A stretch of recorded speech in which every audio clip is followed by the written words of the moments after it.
Bismillahirrahmanirrahim. Değerli basın mensupları, partimizin iç ve dış gelişmelere dair değerlendirmelerini paylaşmak üzere karşınızdayım. Değerli arkadaşlar, seçim süreçlerinde olması gereken ülke sorunlarının gündeme getirilmesi, bunlara dair makul ve uygulanabilir çözüm önerilerinin sunulması, partilerin ilke ve programları doğrultusunda politikalar geliştirerek tabiri caizse görücüye çıkmalarıdır. Aynı şekilde başta iktidar partisi ve hükümet olmak üzere bütün siyasi partilerin en önemli sorumluluğu adil bir rekabet ortamının oluşturulması, farklılıkların kin, düşmanlık ve ötekileştirmeye dönüştürülmesinin önlenmesi ve bütün siyasi partilerin kendi politikalarını rahat bir şekilde halka arz etmelerinin sağlanmasıdır. Ancak maalesef Türkiye'de hiçbir zaman bu olmadı. Toplumda ortaya çıkan tıkanıklıkları aşmak için imkanlar sunması gereken siyaset kurumu, kutuplaşmanın adeta sebebine dönüştü. Her seferinde seçim kampanyaları kin, düşmanlık, ötekileştirme ve gerginlik üzerine kuruldu. Algı operasyonları, masa başı mühendislikler ve manipülasyonlarla halkın akli selim bir şekilde tercihte bulunmasına engel olundu. Bu seçim sürecinde de gelenek maalesef bozulmadı. Yaklaşan seçim kampanyasını cemaatler, tarikatlar ve aile kurumunu hedefe koyma üzerine bina edenler dini değerlere yoğun saldırılar başlattılar. Ahlaki olmayan yol ve yöntemlere tevessül ederek toplumun değerlerine saldıranların bu yaptıkları siyaset değil, milleti aşağılamaktır.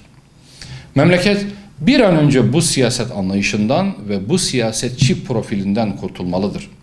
Siyaset, icraat, çözüm önerileri ve toplumu bütünleştirecek politikalar üzerinden yapılmalıdır. Değerli basın mensupları, İçişleri Bakanlığı'nın paylaştığı rapora göre ülkemizde uyuşturucu madde kullananların ve ticaretini yapanların sayısı son yıllarda artış göstermektedir. Üstelik 2000'li yıllara kadar bazı maddeler Türkiye'de neredeyse hiç yokken ve bu maddelerin kullanımı Avrupa ve Amerika ülkelerinin çok gerisinde seyrederken son 20 yılda ciddi bir yükselişin olduğu saptanmıştır. Bu yükseliş Türkiye'nin ciddi bir uyuşturucu probleminin içinde olduğunu gözler önüne sermektedir. Üstelik her bağımlının potansiyel bir satıcı adayı olduğu gerçeği göz önüne alındığında gençlerimizin ve çocuklarımızın ne kadar büyük bir tehlike altında olduğunu daha net göstermektedir. Uyuşturucu bağımlılarında madde kullanım sıklığı ve miktarı gün geçtikçe artmakta, bağımlılar madde alabilmek için suça bulaşmakta, hatta gayri ahlaki yollara başvurabilmektedir. Yakınlarına ve çevrelerine şiddet uygulamakta, hırsızlık, cinayet gibi fiillere karışabilmektedirler. Tüm bu açılardan bakıldığında uyuşturucuyla mücadele toplum için ölüm kalım savaşı demektir. Bu savaşı herkesten önce devlet vermelidir. Öncelikle uyuşturucu ticareti yapan suç örgütlerinin bürokrasideki işbirlikçileri ve uzantıları tespit edilip derhal temizlenmelidir. Devletin tüm kurumları uyum içerisinde çalışıp uyuşturucu mafyasına göz açtırmamalıdır. Toplum bu beladan bir an önce kurtarılmalıdır. Kıymetli basın mensupları, kamuda çalışan 458.615 sözleşmeli personelin kadroya geçişini mümkün kılan kanun mecliste kabul edildi. Kamu kurumlarında sözleşmeli statüsünde çalıştığı için farklı özlük haklarına sahip olup farklı maaş uygulamasına tabi tutulan çalışanlar için doğru ve yerinde bir düzenleme olmuştur.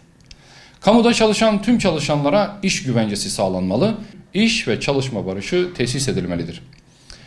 Bu açıdan kamu iktisadi teşebbüslerinde çalışan 150.000 kadar taşeron işçisinin kanun kapsamının dışında bırakılması doğru olmamıştır. Kamuda sözleşmeli personelle kadrolu personel şeklindeki bir ayrıma artık bir son verilmelidir. Eşit işe eşit ücret ve eşit özlük hakları prensibine aykırı olan yanlış uygulamalarda ısrar edilmemelidir. Kadroya geçirilen personelin aile birliğinin sağlanması için mazeret tayini hakkı verilmemesi ise büyük bir eksikliktir. Sözleşmeli personel statüsüne getirilmiş olan tayin sınırlamasının kadroya geçişte de muhafaza edilmesi, hatta sürenin bir yıl daha uzatılması mağduriyetlere yol açmaktadır. Vatandaşa verilen hizmetin aksamasına neden olmamak kaydıyla özellikle aile birliğinin sağlanması amacıyla personele mazeret tayini hakkı verilmelidir. Değerli basın mensupları, 2023 yılı bedelli askerlik tutarı ilk 6 ay için 104.084 lira olarak belirlenmiştir. Bu meblağ işsizliğin arttığı, alım gücünün düştüğü ve enflasyonun yüksek olduğu bu dönem için çok yüksektir.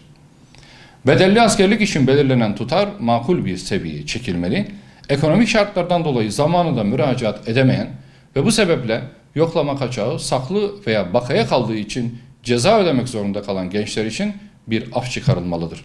Gençler cezasız bedelli askerlik hakkından mahrum edilmemelidir. Bununla birlikte zorunlu ve bedelli askerliğin bir arada uygulanması adalet duygusunu da zedelemektedir. Profesyonel orduya geçiş süreci bir an önce tamamlanmalı, geçiş sürecinde de zorunlu askerlik uygulaması iyileştirilmelidir. Elbette yüksek artışlar sadece bedelli askerlik tutarlarıyla sınırlı kalmamıştır. Tüm vergi, harç ve cezalarda uygulanan yüksek artışlar vatandaşın ödeme gücünü aşmıştır. Özellikle yargılama giderlerindeki artış, tebligat ücretlerine ve harçlara yapılan zamlar en başta hak arama hürriyetini kısıtlamaktadır. Hiç olmazsa vatandaşın hak arama hürriyeti ve mahkemeye erişim gibi temel haklarına ulaşması bu şekilde zorlaştırılmamalıdır. Değerli arkadaşlar, Uludağ Milli Parkı ile ilgili yetkilerin Uludağ Alan Başkanlığı'na devrine ilişkin kanun teklifi mecliste kabul edildi. Böylece 130 kilometre karelik alana sahip Uludağ, 1961 yılından bu yana sahip olduğu milli park statüsüyle ilgili çeşitli avantajlarını kaybedeceği yeni bir statüye kavuşturuldu. Milli parklar doğal ve kültürel varlıkları sebebiyle koruma altına alınan bölgelerdir. Türkiye'de 40'ın üzerinde milli park bulunmakta olup özellikle bu bölgelerin imardan korunması, turizm faaliyetlerinin kontrollü yürütülmesi ve doğal ortama zarar verilmesinin önlenmesi gibi temel konularda sıkı bir denetime tabidir. Uludağ'ın özellikle doğal ortamının kamu yararı bakımından muhafaza edilmesi önemlidir.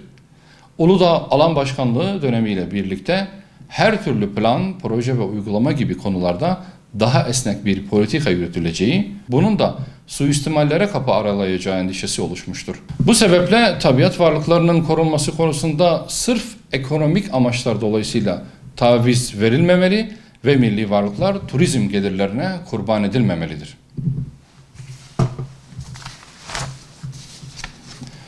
Kıymetli basın mensupları, dünya gelir dağılımındaki adaletsizliğin bir sonucu olarak zengin, fakir arasındaki uçurum her geçen gün daha da artmaktadır. Bir tarafta yoksulluğun zirvesini yaşayan, hayatını idame ettiremeyecek durumda olan milyonlarca insan, diğer tarafta da dünya servetinin 2/3'üne sahip %1'lik bir kesim var. İngiliz Yardım Kuruluşu Oxfam'ın yayınladığı yeni raporda 25 yıldır ilk kez aşırı zenginlik ve aşırı yoksulluğun aynı anda arttığı, uygulamaya konulan faiz oranları ve parasal gevşeme politikaları sonucu en alttaki %90'lık dilimde yer alan bir kişinin kazandığı her 1 dolara karşın her milyarderin yaklaşık 1,7 milyar dolar kazandığı, biriken yeni servetin 2/3'ünün en zengin %1'lik kesime gittiğini ortaya koymaktadır. Ciddi ve yaygın bir yoksulluk yaşayan Afganistan ve Somali'de milyonlarca insanın bu kışı geçirmeleri için acil yardım çağrıları yapıldı. Uluslararası Kurtarma Komitesi'nin yaptığı yazılı açıklamada Somali'de yağış yetersizliği ve diğer ekonomik sebeplere bağlı olarak bu yıl en az 8 milyon kişinin yıkıcı kıtlık tehlikesiyle karşı karşıya kalacağı belirtilerek acil yardım çağrısı yapıldı. Uluslararası Kurtarma Komitesi yetkilileriyle görüşen Afganistan İslam Emirliği hükümeti de bu yıl kışın soğuk geçmesiyle halkın daha fazla insani yardıma ihtiyaç duyacağını ifade ederek uluslararası yardım kuruluşlarına yardım çağrısında bulundu. Bu çağrılara kulak verilmeli, uluslararası toplum kıtlık ve açlıkla mücadele eden insanlara yardım elini uzatmalıdır.